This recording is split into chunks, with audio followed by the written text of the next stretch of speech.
I love this kind of trainings because you never know what happens, or who is leader, who is not leader, who is sleeping again, nearly sleeping, and you have to interest this person. It's a kind of melting pot. Every training is a melting pot, even if we have to follow a structure. You never know how it happens. We have the opportunity to visit the manufacturer, to talk to them. If we have topics we don't understand, we have the right contact in the different brands, in the supply industry, to find out the essentials, the information. And then how to develop an information in an interesting information for a sales advisor. That's our specialty. We don't just say, this is a tourbillon and it has this and this.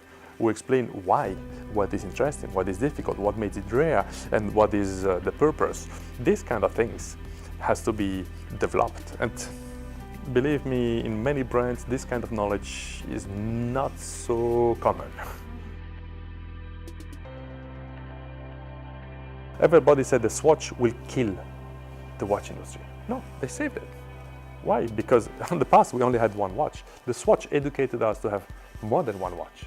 The Swatch educated us to collect many different watches. The Swatch educated us to adapt the watch to every outfit, to every situation, to every occasion I have. I will adapt the watch.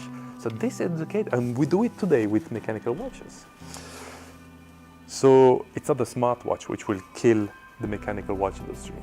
For me, it's exactly the contrary. It will be a new kick, like the Swatch brought to the mechanical watches. Smartwatches will do it for mechanical watches. Don't forget, in America, 50% of people doesn't wear anything on the wrist, zero. So if they wear smartwatches, they will be educated to have some information on the wrist.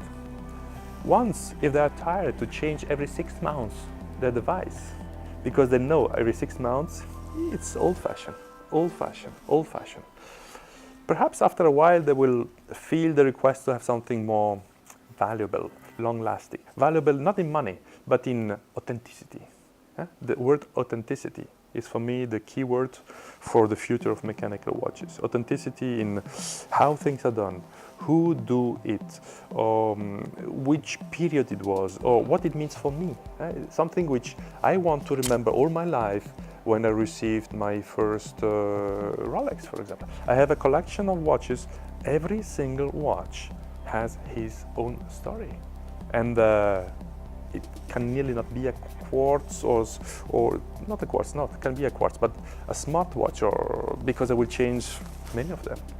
I changed all the agendas, electronic agendas. I had, I think, nearly 20 different types of electronic agenda in my past. Not one, it's really still in my collection. But the mechanical things, this lasts longer. What happens in the retail today, just observe how many luxury brands in the last 30 years said, oh, internet, don't touch it, we never will be on internet. And today, zoom, zoom, zoom, zoom, zoom. Everybody is going on internet. I mean, all the Richemont group now, it's nearly on Net-a-Porter or the other websites. A lot of partnership are done now in the last few days. We heard about many brands which enters the internet sales. So this will be a huge evolution. I will never go back like before. I expect Russian sales advisor will take advantage through knowledges, do more turnover with the same client, better conversion rate for those clients which are in the stores, and bring new clients to love watches.